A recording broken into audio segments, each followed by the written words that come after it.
മുറിവുകൾ മറന്നോ എന്നുള്ളതാണ് ചോദ്യം. ജിമ്മി, ഈ കാര്യത്തിൽ ഈ പാർട്ടി സെക്രട്ടറിയുടെ മറുപടിയിൽ നിന്ന് തുടങ്ങണം.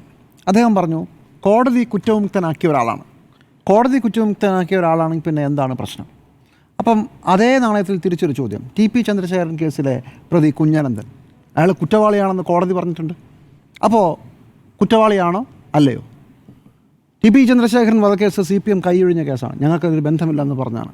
അതിൽ പാർട്ടിയുടെ പ്രധാനപ്പെട്ട ഒരു നേതാവ് കേസിൽ പ്രതിയാണെന്ന് കോടതി പറഞ്ഞു. എന്തായിരിക്കും പാർട്ടി സെക്രട്ടറിയുടെ ഇതേ നാണയത്തിലുള്ള മറു ചോദ്യം വന്നാൽ എന്തായിരിക്കും അദ്ദേഹത്തിൻ്റെ മറുപടി? Question number 1. ഒരു രാഷ്ട്രീയ പാർട്ടിക്ക് പല കാര്യങ്ങളും പറയാം. പക്ഷേ ഒരു സംവിധാനം വരുമ്പോൾ, ഒരു രാഷ്ട്രീയ സംവിധാനം വരുമ്പോൾ, അത് ഗവൺമെൻറ്റായി മാറുമ്പോൾ അങ്ങനെയൊന്നും തീരുമാനമെടുക്കാൻ പറ്റില്ല. ഉദാഹരണം, 1945 നാവിക കലാപം നടത്തിയ നാവികരെ ഇന്ത്യൻ സൈന്യം തന്നെയാണ് അന്ന് എതിർത്ത് തോൽപ്പിച്ചത്, അവരെ തൂക്കിക്കൊന്നത്. അതുകൊണ്ട് 47 ഇന്ത്യക്ക് സ്വതന്ത്രമായപ്പോൾ അന്ന് ഈ സൈന്യത്തിലുള്ളവരെയൊക്കെ പിരിച്ചുവിട്ടു. അങ്ങനെ പിരിച്ചുവിട്ട രാജ്യങ്ങളൊക്കെ ഉണ്ട്. പക്ഷേ അതേ സൈനിക മേധാവികൾ തന്നെയാണ് ഇന്ത്യൻ സൈന്യത്തെ നയിച്ചത്. ഓരോ കാലത്തും രാഷ്ട്രീയമായി പല പ്രശ്നങ്ങളും ഉദ്യോഗസ്ഥരുമായി ഒരു പാർട്ടി സംവിധാനത്തിനോ മുന്നണിക്കോ ഒക്കെ ഉണ്ടാവാം. പക്ഷേ അതിൻ്റെ പേരിൽ ആ ഉദ്യോഗസ്ഥനെതിരെ നിങ്ങൾക്ക് നടപടിയെടുത്ത് അയാളെ ഞങ്ങൾ അടുപ്പിക്കില്ല എന്ന് പറയാൻ പറ്റില്ല എന്ന് ഒരു ന്യായമുണ്ട്.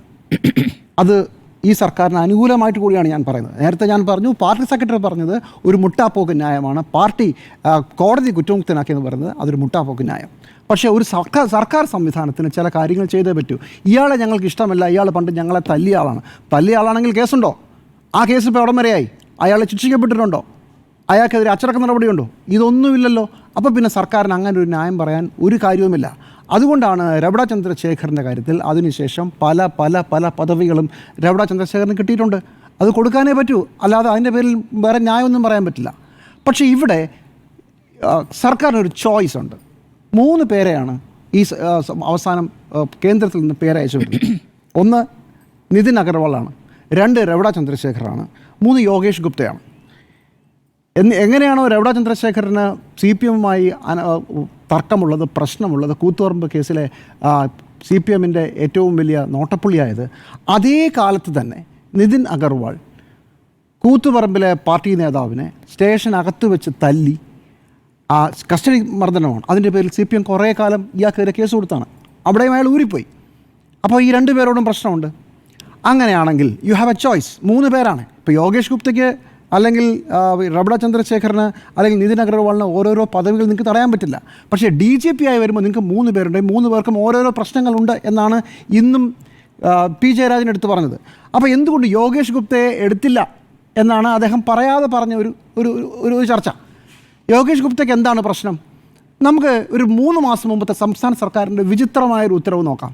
യോഗേഷ് ഗുപ്തയെ വളരെ പെട്ടെന്ന് വിജിലൻസിൻ്റെ ഡയറക്ടറാക്കുന്നു.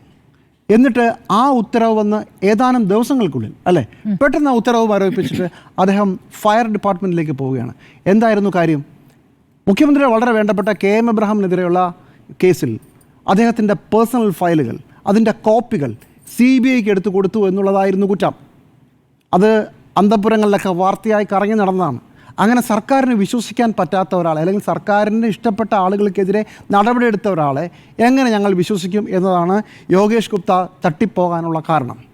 അപ്പോൾ മുഖ്യമന്ത്രി പിണറായി വിജയൻ്റെ മുമ്പിൽ ഞാനത് ആലോചിക്കുകയാണ്. അപ്പോൾ ഈ കഴിഞ്ഞ ദിവസങ്ങളിൽ ഈ 3 പേരിൽ ആരെ എടുക്കും? What's your choice? 1 പാർട്ടി പ്രവർത്തകനെ തല്ലിയാൾ, 2 കൂത്തുപറമ്പിൽ വെടിവെപ്പിന് ഓർഡർ ഇട്ടയാൾ, അതിൻ്റെ കൂടെ നിന്നയാൾ, 3 KM എബ്രഹാം എന്ന സീനിയർ ഉദ്യോഗസ്ഥനെതിരെ സർക്കാരിന് ഇഷ്ടമില്ലാത്ത രീതിയിൽ CBIക്ക് എൻ്റെ ഫയലിന് കോപ്പി കൊടുത്തയാൾ.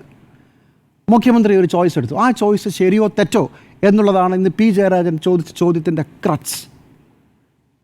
അവിടെ CPMലെ പാർട്ടി നേതാക്കളുടെ ഓർമ്മ, പഴയ 5 രക്തസാക്ഷികൾ, അതിനുശേഷം പുഷ്പൻ മരിച്ചത്, ഇതെല്ലാമാണോ? ആ തട്ടാണോ തൂങ്ങി നിൽക്കുക?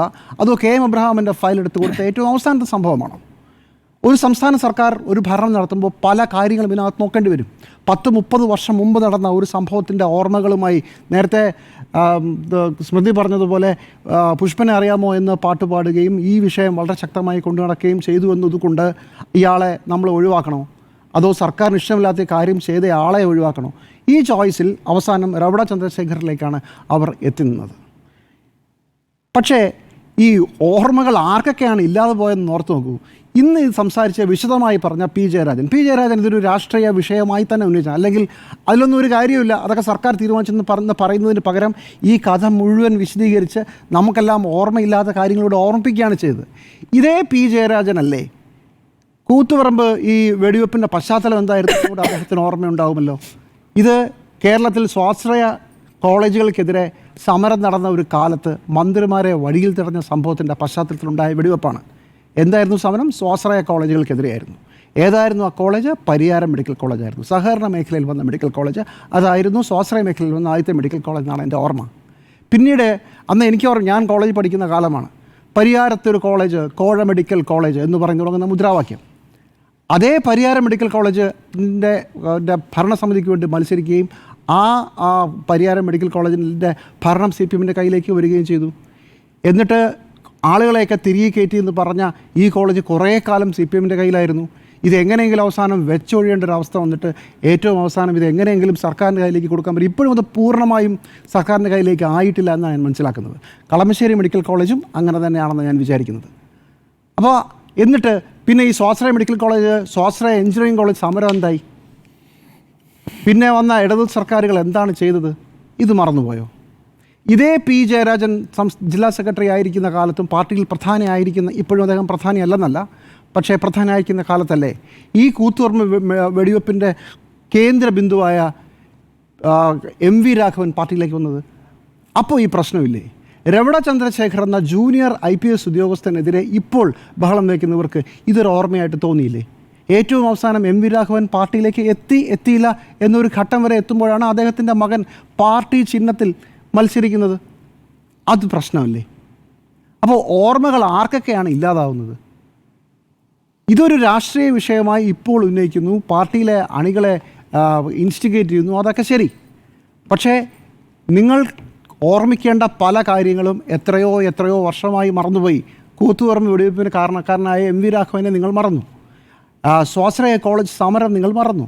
സ്വാശ്രയ വിഷയം അവസാനം എങ്ങും എത്താതെ ഒരു ഘട്ടം കഴിഞ്ഞപ്പോൾ അത് നാമാവശേഷമായി പോയി.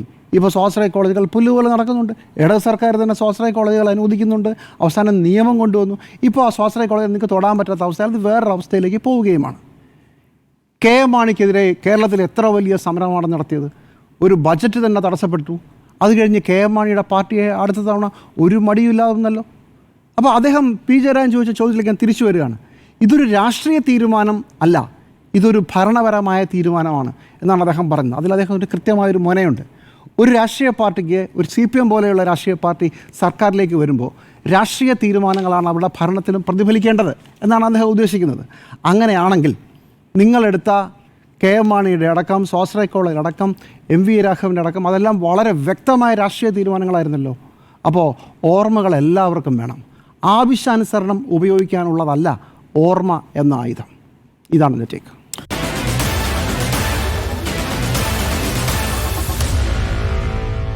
Meet the editors.